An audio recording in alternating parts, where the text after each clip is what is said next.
बिहार में लगातार गिरते पुलों को लेकर के बिहार में सियासत थमने का नाम नहीं ले रही है। और इसके पीछे का कारण यह है कि आए दिन कोई न कोई नेता आता है और फिर इस बिहार में लगातार गिर रहे पुलों पर आकर के अपना बयान देता है और फिर बिहार का राजनीतिक पारा जो है वो चढ़ जाता है। और इस बार चिराग पासवान ने बयान दिया है और बयान ऐसा दे दिया है कि नीतीश कुमार के लिए शायद मुसीबत खड़ा हो जाएगा। चिराग पासवान ने भ्रष्टाचार का आरोप लगा दिया है। और अब पूरा माजरा क्या है, चिराग पासवान ने क्या कहा है और क्यों नीतीश कुमार की मुश्किल बढ़ जाएगी, हम आपको विस्तार से बताएंगे।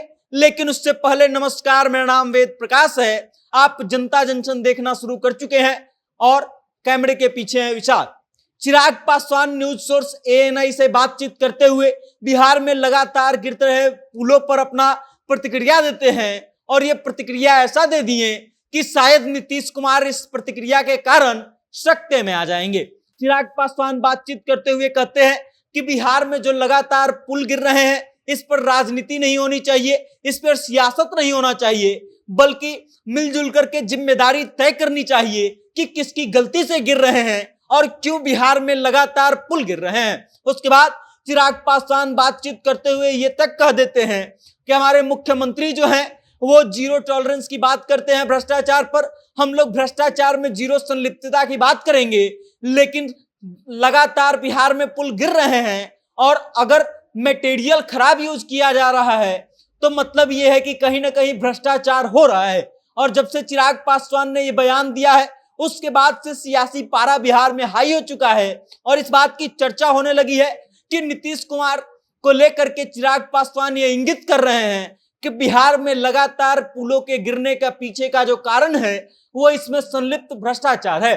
और इस बार चिराग पासवान ने जो बयान दिया है इससे हलचल मच गई है। अब चिराग पासवान आगे बातचीत करते हुए कहते हैं कि हमने मुख्यमंत्री नीतीश कुमार से मुलाकात किया, इस मुद्दे पर बात की, उनको अपना पक्ष बताया है और जिम्मेदारी तय करने की बात की गई है। चिराग पासवान ने बताया कि नीतीश कुमार इस पर राजी हैं और हम लोग जो है बिहार की बेहतरी के लिए काम कर रहे हैं और करते रहेंगे। लेकिन सोचने वाली बात यह है कि एनडीए के घटक दल होने के बावजूद चिराग पासवान ने जिस तरीके से पुलों के लगातार गिरने पर भ्रष्टाचार का हवाला दिया है उससे क्या इस ओर इंगित किया जा रहा है कि पुल गिरने का सबसे बड़ा कारण जो है वह भ्रष्टाचार है। और अगर पुल गिरने का सबसे बड़ा कारण भ्रष्टाचार है और बड़े बड़े नेता इस बात को जब स्वीकार कर रहे हैं तो फिर आखिर इन भ्रष्टाचारियों पर कार्रवाई क्यों नहीं हो रही है। बिहार में अब तक दर्जनों पुल गिर चुके हैं। बिहार सरकार जो है इस पर जांच कमेटी बैठा चुकी है और कई टीका टिप्पणी जो है कई नेताओं के द्वारा किया जा चुका है। विपक्ष एक समय तक खूब हमलावर रहा है पुलों के गिरने को लेकर के, लेकिन अब बिहार में इतने अधिक पुल गिर गए हैं कि विपक्ष भी इन मुद्दों पर शांत हो गया है और अब चुप हो जा रहा है।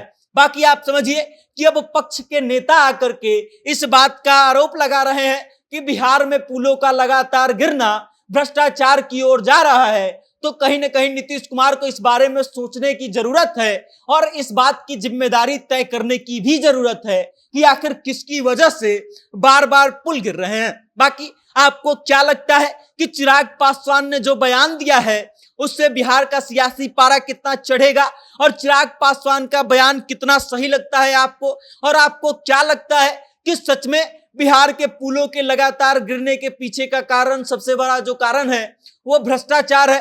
अपनी राय कमेंट के माध्यम से हम तक जरूर भेजिएगा और देखते रहिएगा जनता जंक्शन। बहुत बहुत धन्यवाद।